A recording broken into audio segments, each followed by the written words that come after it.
E agora, na Rádio Livre, o programa Encontro Livre, com Nancy Vines. Um momento de espiritualidade e paz.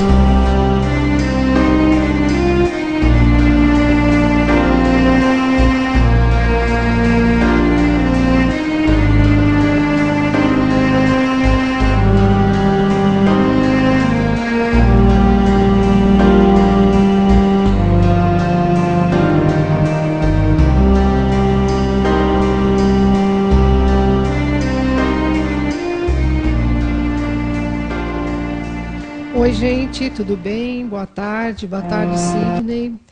Boa tarde, Nancy, como vai? Tudo bem? O Sidney hoje está se despedindo aqui por um mês, né, Sidney? E ele, muito chique, está indo para São Francisco, na Califórnia, ganhou uma bolsa de estudo, né, para a parte de computação, não é isso? Uma bolsa de estudo para intercâmbio cultural e curso de inglês. Bom, beleza, que inveja. Invejinha, né? Uma inveja. A gente já fez programa sobre inveja. Então, a gente está aqui, vamos ficar com saudades desse um mês que ele vai estar fora, né? Sem a presença dele aqui na rádio. E eu desejo uma boa sorte, viu, Sidney? Que tudo corra bem lá, que você volte, né? Porque indo para São Francisco, olha, eu duvido um pouco, mas tudo bem, né? Se arranjar um trabalho por lá, hein, Sidney? Então, nós estávamos conversando, o Sidney e eu, a semana passada, eu até perguntei para ele, Sidney, qual tema você gostaria que eu falasse no programa, né, de sexta-feira? Aí ele me deu uma sugestão até boa, né, que ele falou, olha, como nós estamos chegando na Copa, fala sobre competição, né? E eu achei legal a sua ideia, viu, Sidney? Porque a gente já falou sobre orgulho e tal, mas a gente não tinha falado nesse sentido da competição versus humildade, né? É isso mesmo. Porque não dá para a gente falar de competição sem a gente falar de humildade, né? E então, como é a época nós estamos na época da Copa, né? A gente vai falar um pouquinho disso. Mas claro que de uma visão metafísica, né, que é o que a gente faz aqui, sempre, e cada dia mais, viu, Sidney, conversando com as pessoas, eu mesmo lá em casa, outro dia eu estava ouvindo o pessoal conversando, assim, e eu estava pensando, quando a gente não tem essa visão espiritual, né, quer dizer, que a gente é um espírito que vem num corpo, né, num mundo de ações, que é para você progredir, para você evoluir, quando a gente, do que a visão mais física, né, achando que nós somos um físico que morre e vira alma, né, ou vira um espírito. Então é o contrário, né? Então aqui é o mundo das ações, o mundo do desafio, né? Então a importância, né? A gente na verdade tem dois eus aí, né? Que é o eu essencial e o ego, né? Esse eu essencial é que é esse espírito.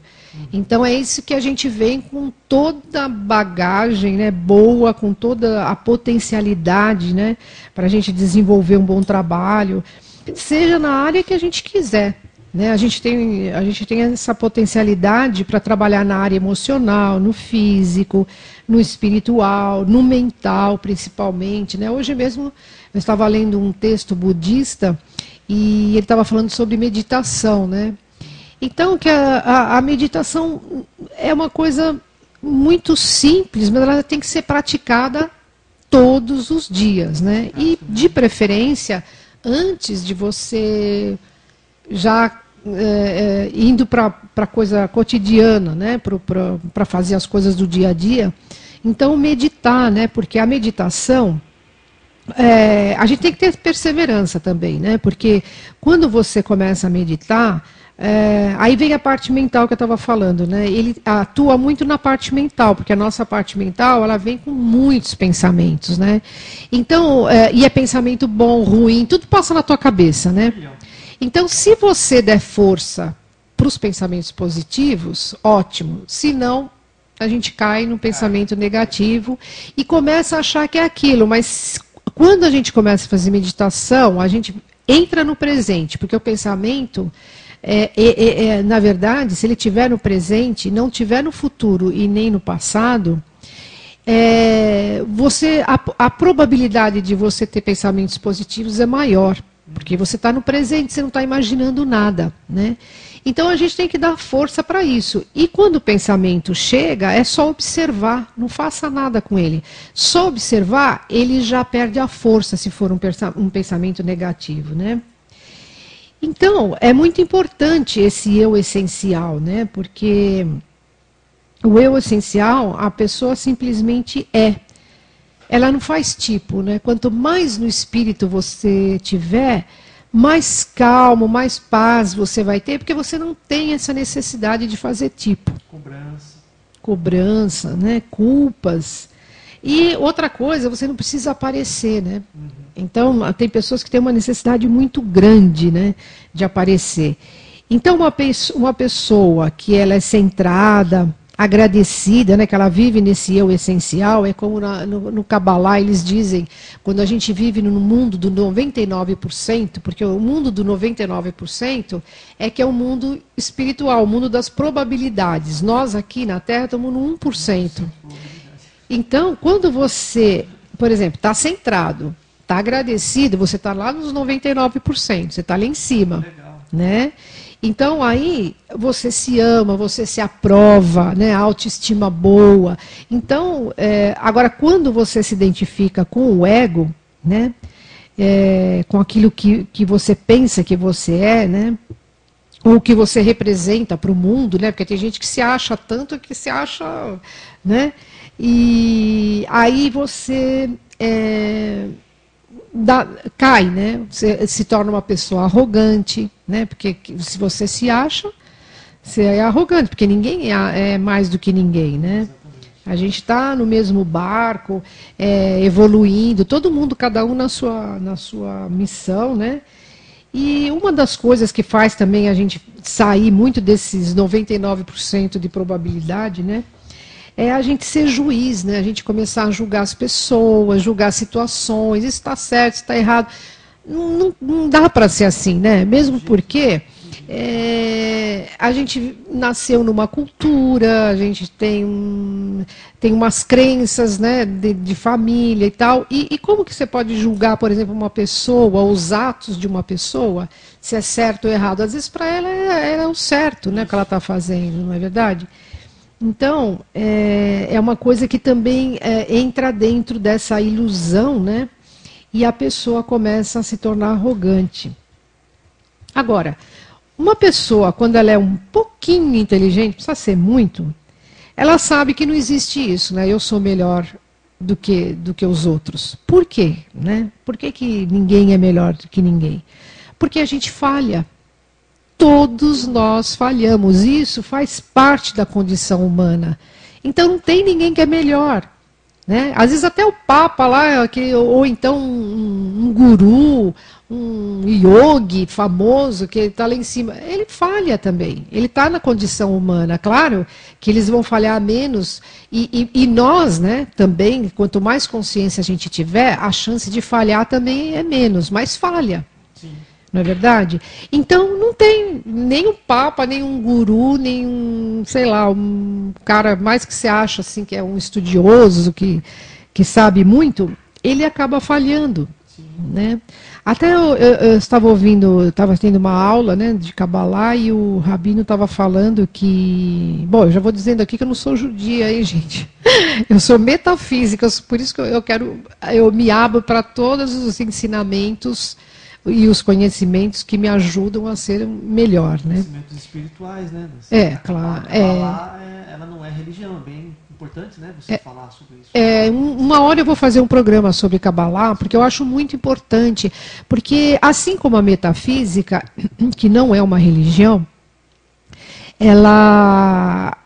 qualquer pessoa pode estudar, até um ateu, porque até o ateu quer viver bem nesse mundo. Né? E como é que a gente vai viver bem? Com conhecimento. Se você não tiver conhecimento de si, de como as coisas funcionam, como o mundo funciona, a gente não, a chance de ser feliz, de ser lúcido é pequena, né? Então a gente precisa estudar e compartilhar, né, como diz no Kabbalah. Mas estudando, né, um dos rabinos lá estava falando que tinha um rabino que é assim, não sei como eles chamam, ele é um cabalista, ele era um cabalista super importante, né? E todo dia, lógico, de manhã ele rezava. E aí ele recebeu uma inspiração, né, para que ele tivesse um sucesso maior dentro das orações dele, que ele fosse fazer um exercício físico antes de orar, né? Mas naquela época, lógico, não tinha academia, né? Então, o que ele fazia? Ele morava numa montanha, então antes de rezar, ele descia toda a montanha, que era uma distância razoavelmente grande, e depois subia. E aí ele ficava muito feliz, porque você sabe que o corpo, quando ele faz exercício físico, quando ele faz movimento, a serotonina aumenta, né? Exatamente. Então, quando você faz isso, você se sente feliz. Então, ele orava mais feliz e ele tinha muito mais resultado. E ele era um cabalista famoso, famoso não digo de famoso, mas era um famoso no conhecimento, né? Era um cabalista muito importante na época. E ele, você vê, ele não tinha tanto sucesso, vamos dizer assim, na oração dele, né? E ele precisou até usar essa parte física, né, para que ele tivesse mais rapidamente reconhecendo o valor e a importância dos mundos. E como a gente sabe, alguns espiritualistas falam que, na verdade, está tudo interligado. Não existe um mundo material separado do mundo espiritual. São todos aspectos da realidade maior. Né? Está tudo ligado. Então, essa coisa do desprezo à matéria, que não é legal. E é isso que a metafísica traz, a importância de você integrar. Exatamente. Né? E esse rabino que ele está falando é isso. Ele está usando o que há de bom no mundo material. Claro. Importante. E o corpo, né, como eu já falei em outros programas, ele é super importante porque quando ele está bem, você vai fazer as suas ações, né? Você vai cumprir aquilo que você veio. Agora, se você ficar doente, porque é a gente que traz doença para o corpo, né? Então, se a gente fica doente, como é que a gente vai continuar o nosso caminho, né? Então, a gente falha, né? Então, não existe ninguém melhor aqui, né? Agora, quando uma pessoa ela quer ser reconhecida, ela quer ser aplaudida, então o ego dela infla, né? Então ela fica aquela pessoa que se acha o rei da cocada ou a rainha da cocada. Então, na pessoa que age com o eu essencial, ela não se importa, os insultos, ela não leva para dentro de si, né? Porque o que é importar, né? Pôr para dentro. Então, ela não se importa, né, que as pessoas a insultem, né, e deixa para lá, ela não entra muito dentro desse mundo. Quando a pessoa é bem resolvida, ela não leva as coisas para o lado pessoal, né? Então, quanto menos resolvida, mais para o lado pessoal. Tudo é pessoal. Aí ela, aquela psiquinha que começa a desconfiar de todo mundo. Ela falou isso para mim, ela falou de mim. Então, começa, né, a viajar. Então, as pessoas que vivem mais dentro desse eu essencial, ela não reage, né, a esses impulsos, mas também ela não reage aos elogios. Então, é aquela pessoa equilibrada que, por exemplo, a minha mãe era uma pessoa que eu admirava muito, né? Às vezes eu tenho até vontade de rasgar todos os cursos que eu fiz, porque ela não tinha nada, mas em espírito ela já veio assim, ela já alcançou isso, né? Já tinha alcançado quando veio para esse mundo, né? Mas ela era uma pessoa muito centrada. Então, ela não se descabelava pelo sofrimento e nem ficava tão assim entregue a coisa maravilhosa quando a coisa era boa. Então, ela estava sempre centrada, porque você sabe que tudo passa, tanto a coisa ruim como a coisa boa. Então, e ela tinha aquele equilíbrio, né? Porque as pessoas desequilibradas, Elas são, às vezes, aquela pessoa que vem, oi, linda, como você tá? Pé. É euforia. Isso não é sentimento, né? Isso é uma emoção. Porque a emoção ela é sempre maior, né? E o sentimento, às vezes, ele está mais contido, é o mais verdadeiro. Né? E a pessoa que é muito assim, às vezes, quanto mais ela for exagerada, mais vai ser exagerada também a depressão dela, né? Porque ela cai legal, né? Na mesma proporção. Então, quando faz uma coisa boa, né, que as pessoas elogiam e tal, o que a gente deve fazer? Agradecer e só, não é ficar deslumbrada porque você recebeu um elogio. Não, tá bom, obrigada, tal. Aquilo deve fazer uma coisa gostosa dentro da gente.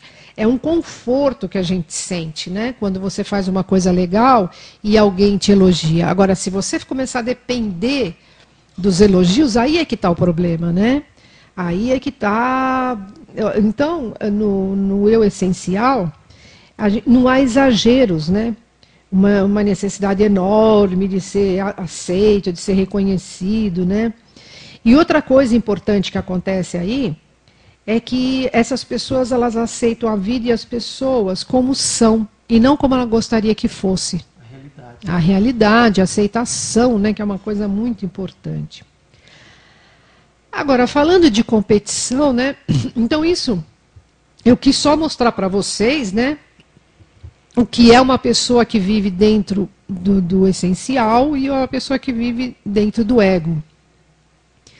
Então, se a gente for falar assim, um pouco da competição, do jogo, né, que nós estamos aí perto da Copa, a gente vê, por exemplo, o jogador Zico. Né? Ele é um exemplo de jogador, para quem conheceu o Zico jogando. Ele tinha um futebol, como a gente chama, né, futebol arte, né? Bonito de ver, e fez gols e tal, e ele nunca se deslumbrou por causa disso, né? Ele sempre foi simples, você vê que ele é muito admirado até hoje, ele é aplaudido, ele está sempre centrado. No Japão ele é super respeitado, se eu não me engano até ele ganhou um busto no Japão, né? Ele ficou lá muitos anos e o pessoal, nossa, adora ele, né? E ele sempre recebeu os elogios dele com humildade, assim, com simplicidade, né? Nada de euforia, né? Até eu estava vendo uma reportagem, eu não sei se ele estava no Japão quando o Corinthians foi quando ele foi campeão, né, do mundo. Se eu não me engano, não sei se nessa época, o Zico estava no Japão. E uma pessoa que estava no elevador, que ele também estava, pegou o elevador junto com ele, quis um autógrafo. Aí eu não sei quem falou, não, deixa ele em paz aí, né, imagina. Aí ele falou, não, dou sim, dou o autógrafo, como você chama? Aí pôs... Então, quer dizer, é uma pessoa legal, né, porque ele é reconhecido, é aplaudido, mas não é afetado, né, não tem o ego inflado por causa disso, né. Outra pessoa também, que eu não estou aqui para julgar a vida particular pessoal dele, mas ele sempre foi um exemplo, que é o Pelé. O Pelé, não vou falar por ele, porque quando a gente fala de Pelé, todo mundo já vai lá na filha que ele não quis, que não sei. Gente, eu não estou falando do homem, da pessoa, eu estou falando do jogador que ele foi. Ele nunca foi afetado também, olha que ele foi, assim, considerado o atleta do século, né? E eu nunca vi também nenhuma propaganda do Pelé que fosse de cigarro, de bebida, que fosse contra como se diz, a saúde, né, que um esportista deve ter. E já vi outros esportistas fazendo propaganda de cerveja, de não sei o quê. Então isso vai um pouco contra, né? A gente sempre associa o esporte com a saúde, né? E o Pelé, pelo contrário, ele fazia, parece, propaganda de vitamina, né? Uma coisa assim. Então, a gente tem esses dois nomes, né, assim, do futebol, deve ter outros também, mas eu escolhi esses dois porque são conhecidos e tal, que não foram afetados, né. E já conheço, até um amigo meu tem um filho que é médico, e ele é médico esportista, e ele é de de clube pequeno.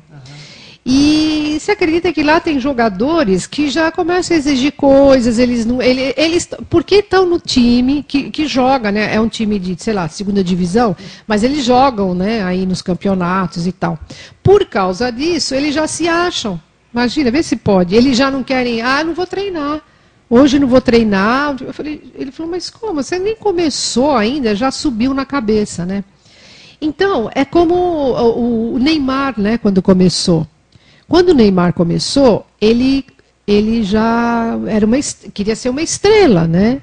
E aí que o pai dele, né, também parece que é meio assim centradinho, já começou a pôr ele no lugar, mas ele era um moleque ainda, né? E agora você vê, né, ele já está lidando melhor com o sucesso, né? E a gente vê muito isso também, né, nos globais, né? Nos Big Brother. Tem gente que, não sei quem falou uma vez, que eu estava vendo na televisão, que tem Big Brother que começa e por ser reconhecido na rua tal, já não quer dar autógrafo. E tem artistas, por exemplo, que estão na Globo, né, há muitos e muitos anos, são artistas de teatro, são gente que estudou a arte, né? E estão lá, são profissionais mesmo. E outros que entram, que saem lá da malhação e já também não quer ensaiar, ou então já começa a fazer graça lá, né? E, então, é a hora que sobe, né? Por quê? Porque essas pessoas, elas estão vivendo no ego, né? Elas não têm essa noção, né? E então elas têm uma visão totalmente, né, através do ego. Depois, o que acontece? Quando as pessoas vivem aí mais no ego, a chance delas caírem na droga, na depressão, é grande, né? Porque o mundo e as pessoas não vão corresponder com as expectativas dela, né? E de repente, você sabe como é público, né? Eles tanto te põem lá para cima como põem lá para baixo, né? Também, com a mesma facilidade. Então, eles não podem ter essa expectativa, porque senão eles caem, né? Então você vê como é importante, né, ter uma visão espiritual assim do mundo, né? Então é um grande desafio, né, para a gente. E você sabe que é um grande desafio para quem chega ao sucesso, né, com a mídia, com o povo, porque primeiro existe muita competição entre eles, né? Então, cada um quer ser melhor do que o outro, inclusive na escola de samba, às vezes para ser madrinha da bateria, as mulheres querem competir uma com a outra, uma se acha melhor do que a outra. É uma loucura, né? E o desafio dessa vida, você sabe que é mais para os ricos, né, do que para os pobres. Porque o rico, ele tem que lidar com o ego, ele tem que lidar com a insegurança, porque tem medo de perder o dinheiro. O pobre, mais exposto, né? Muito mais exposto, né? E o desafio dele é muito maior. Às vezes a gente pensa que porque é pobre e o desafio é maior porque tem que alcançar certas coisas. O rico, ele já alcança e para ele é pior. Em espírito, o desafio dele é pior, porque ele vai ter que lidar com orgulho, com arrogância, que são coisas mais difíceis do que material, que é o pobre alcançar uma casa própria. É só ele trabalhar, ele lutar, todo mundo trabalhar em casa, daqui a pouco ele tem a casinha dele pronto. E a arrogância, o orgulho que você tem, para você destruir isso, é muito pior, né? E aquela coisa é fácil, assim, comparando com o que eu vou falar, é fácil você conseguir, vamos dizer assim, né? Você consegue as coisas. Aí o problema pode vir na hora de manter. Com certeza. De manter aquele padrão que você chegou. Né? E aí realmente começa a aparecer um monte de preocupação. Porque você perde a sua paz, né? Porque você tem um monte de dinheiro, joia, tudo aí você começa, né? Onde eu ponho? E aí eu vou pôr no banco. Aí, será que é seguro? Não sei o que. Quer dizer, a tua vida vira um inferno, né? Dentro, porque você vai querer mais, né? Então começa a perder a paz, né? Então, por falar em pobreza, né, em pobre, nós temos que aprender a diferenciar humildade da pobreza. Com certeza. Né? Tem muitos ricos que são humildes e muitos pobres orgulhosos. Não é verdade? Olha, tem mesmo, viu? Olha que eu conheço um monte. Por isso que não sai do lugar também, né? Então, a palavra humildade, ela vem do latim humus, que quer dizer filhos da terra. Olha que interessante. Então, esse terra está mostrando, está significando pés no chão, cair na real. Isso que é a humildade. Conectar-se com o mundo como ele é, não como eu gostaria que fosse, né? Então, para ficar claro, né, eu vou falar de uma outra parte da humildade. Existe um engano assim, muito comum em associar a humildade a uma história de pobreza, de miséria ou perdas, né?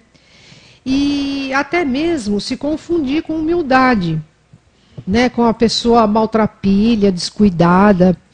Então, quando a pessoa diz que vem da origem humilde, na realidade ela quer dizer pobre. Não é que é humilde. É o emprego da palavra, humildade, né? Não vamos confundir, né, a humildade com pobreza. Então, o orgulho, ele pode estar atrás de muitas pessoas que falam manso, que gostam de ajudar os outros, mas, na verdade, existe um orgulho aí por trás disso, né? Então, não tem nada de humildade aí, né? E, às vezes, a pessoa, ela está ajudando até para ser reconhecida, porque as pessoas, olha como ela, né? Então, existe um orgulho atrás dessa pessoa aí, né? Já no eu essencial, né, que seria o espírito aí, a pessoa ela não tem essa necessidade. Então, por exemplo, a gente pode pegar, no caso da humildade, de religião, né? A religião, por exemplo, religião que só aceita os irmãos da igreja, elas não frequentam outras igrejas, elas não admitem que outros venham ali, elas só aceitam e ajudam os irmãos que são da igreja, não entram na igreja do outro. Então, isso é humildade, né?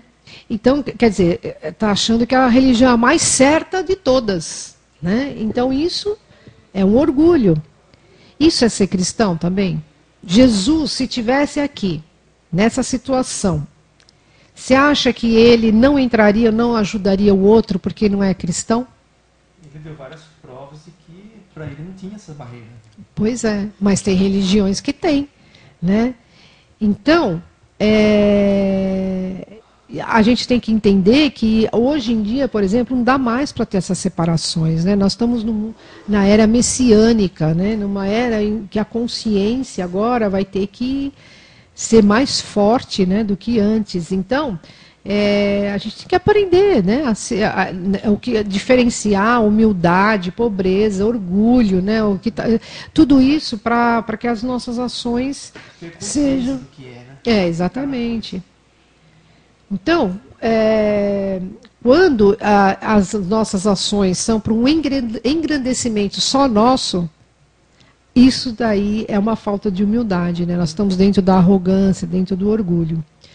Então, não existe humildade quando as ações beneficiam uma pessoa só ou um grupo só. Não existe humildade aí. Exclusivista. Então, quer dizer, você está se achando, né, mais do que os outros. Agora, voltando à parte de competição, né,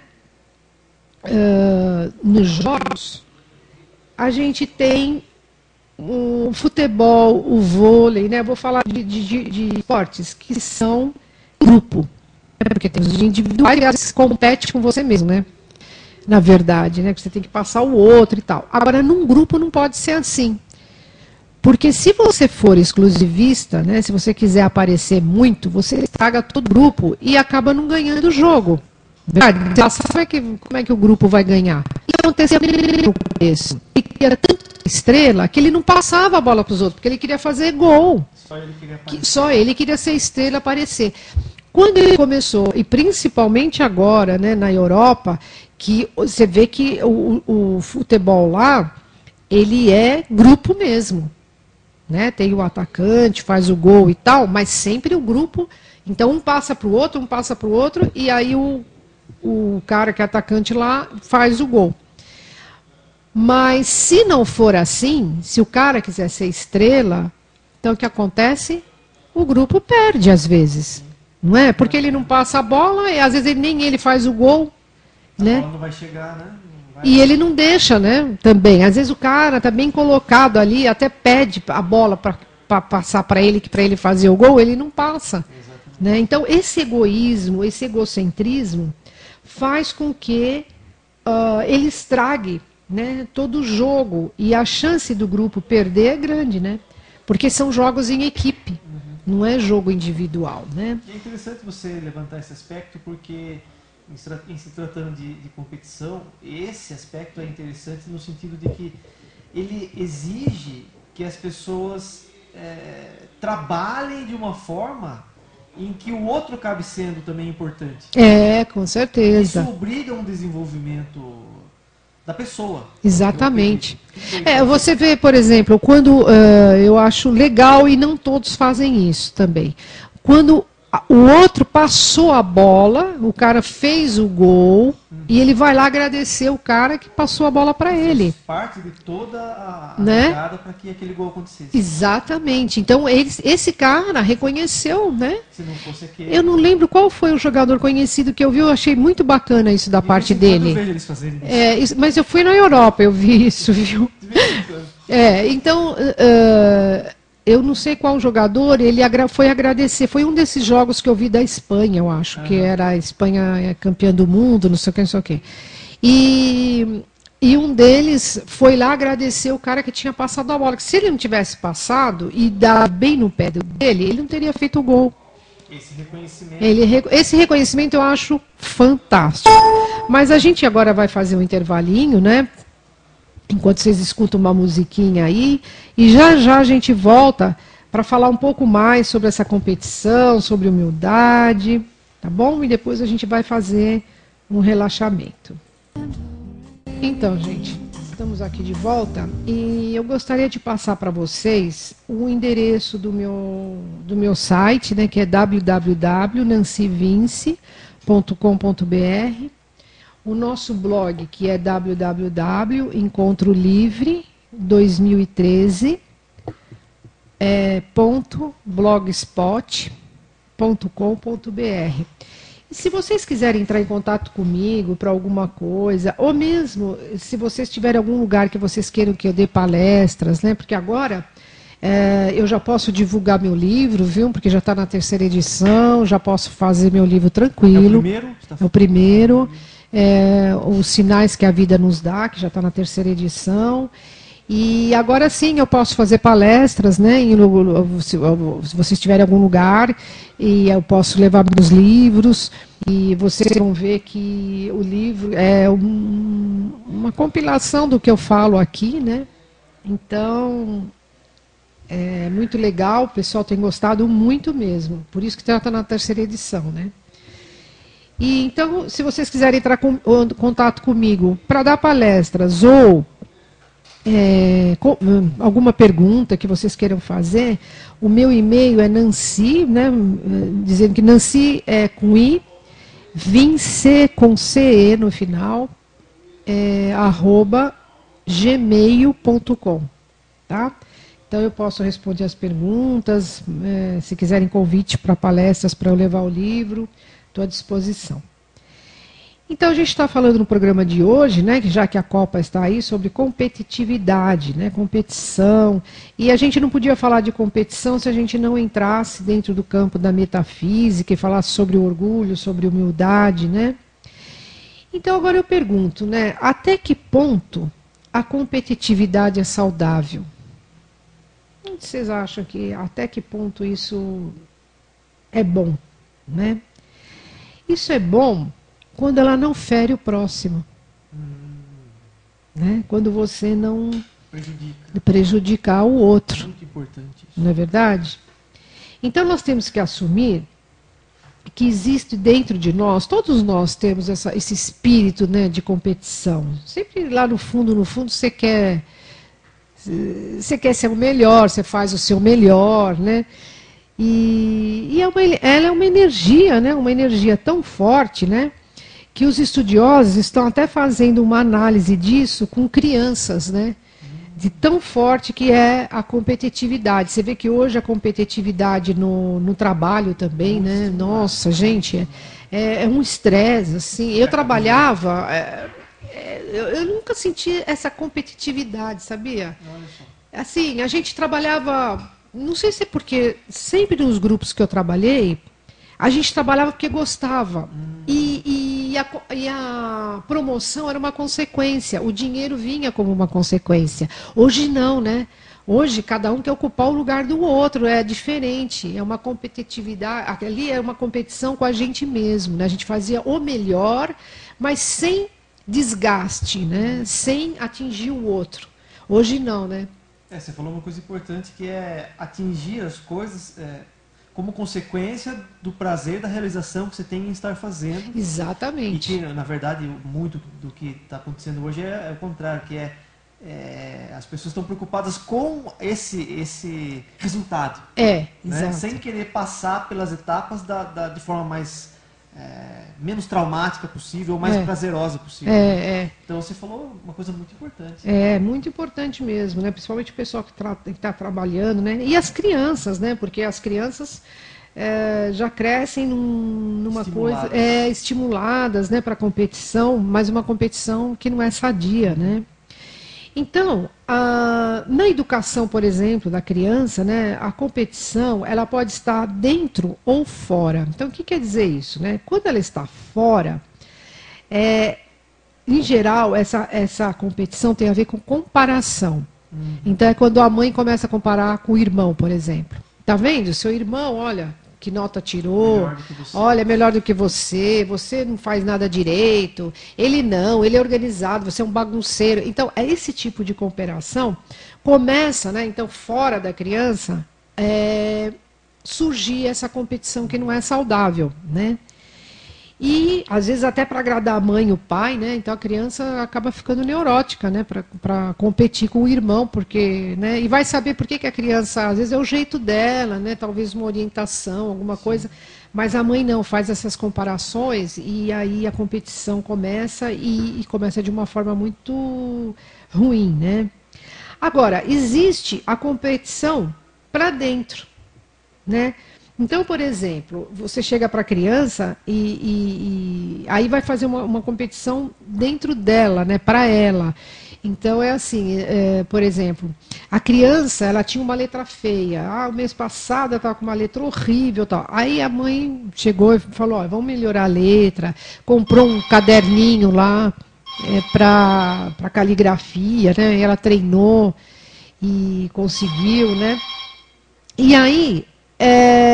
no mês seguinte, ela conseguiu avançar e ter uma letra boa. Aí a mãe vai lá e elogia, né?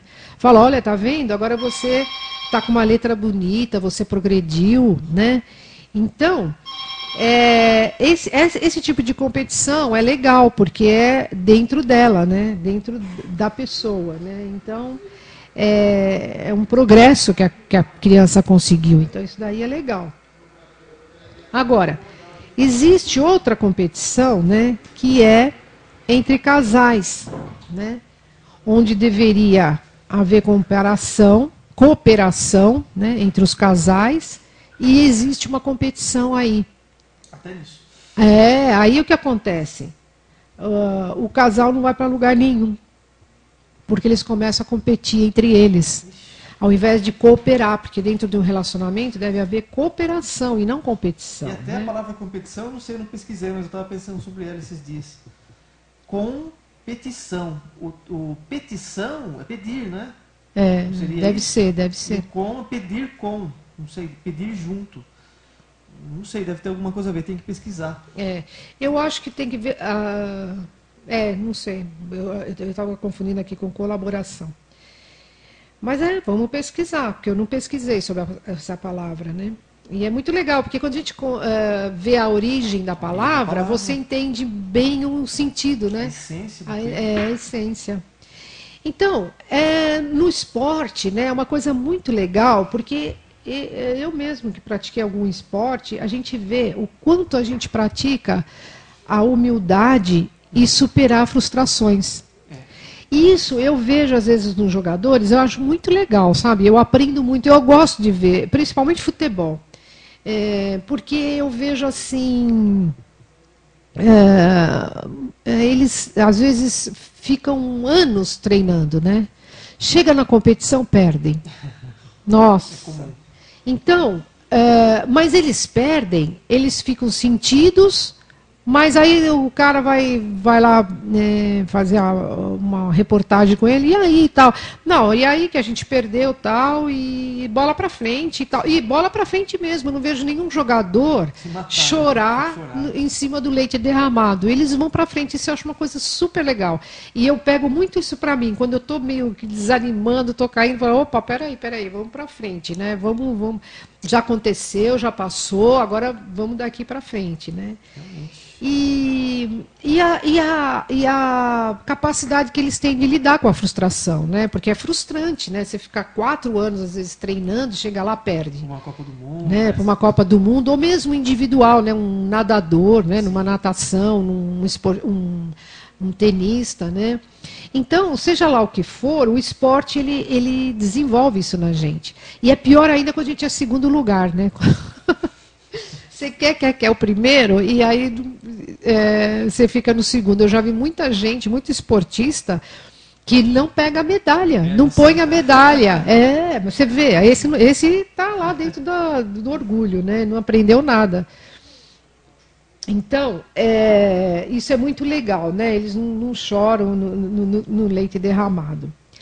Agora, uma coisa que eu achei legal também nesse tema é o seguinte... vocês podem perguntar, né? Porque eu sempre falei da autoestima elevada, ter autoestima e tal. E como é que eu posso ser humilde se eu tenho uma autoestima elevada? Não é verdade? Como que acontece isso, né?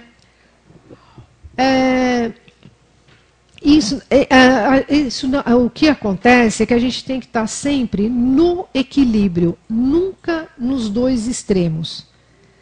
A autoestima, né, verdadeira, ela fica, assim, ela é uma coisa de inteligência, né? Ela não fica no extremo. Então, eu tenho uma boa autoestima, mas, por exemplo, se eu vou na academia, eu não acho que eu sou o bonzão da academia, entendeu? Eu estou legal com o meu corpo, né? Aquilo me dá prazer e tal, mas eu não me acho mais do que os outros, porque eu tenho o corpo. Ou se eu sou inteligente, eu sou inteligente, eu consigo as coisas e tal, mas não é por causa disso que eu vou desprezar quem é menos inteligente. Falar, o cara é burro, não sei o quê. Então, na verdade, a humildade, ela traz a gente no equilíbrio, não no extremo. A gente não pode ter uma autoestima elevada no extremo. Né? Se sentir ou lá no fundo do poço, ou então você se achar tão humilde que você acha que é um Zé Ninguém também. Então aí também é o coitadinho, não reconhece os dons que tem, não reconhece as qualidades que tem.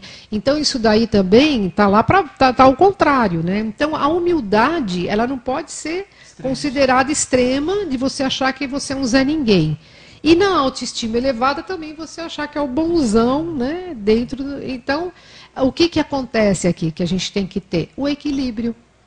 O equilíbrio é tudo. Como diz o Zen, né? É o caminho do meio. Né? Então, é o equilíbrio, não tem jeito. Né?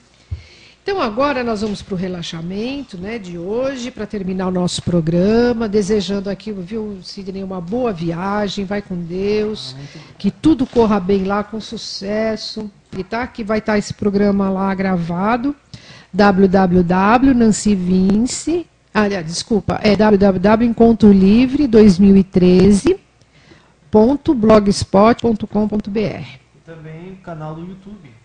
Sim, é verdade. O canal no YouTube, né? Também Nancy Vince.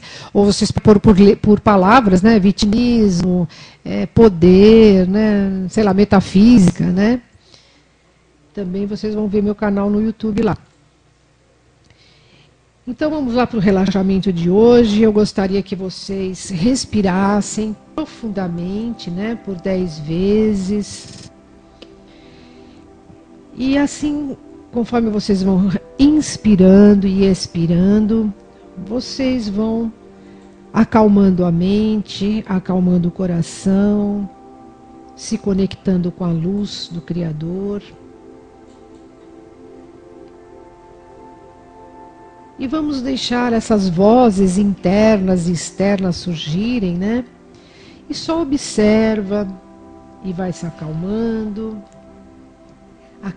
todos os músculos do corpo, todo o corpo, tendo uma visão boa, né, e saudável de todos os órgãos, todos funcionando muito bem.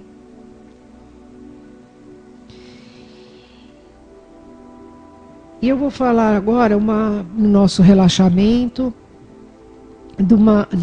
eu adaptei essa oração do Padre Marcelo Rossi, né, que ele fala sobre humildade, mas eu fiz do meu jeito, né, eu achei que tinha algumas coisas que eu deveria, não mudei, mas tirei, né, então é uma adaptação da oração dele. Luz do Criador, eu te peço luz para o dom da humildade. Eu não quero ser arrogante, não quero ser maior do que os meus irmãos. Eu te peço luz para o dom da humildade. Quero sim, com amor, sem esperar nada em troca, servir. Quero cuidar e permitir que cuide de mim, sem nenhuma arrogância. Quero ser um servidor. Eu te peço luz para o dom da humildade. Amém. Fiquem com Deus e até a próxima semana.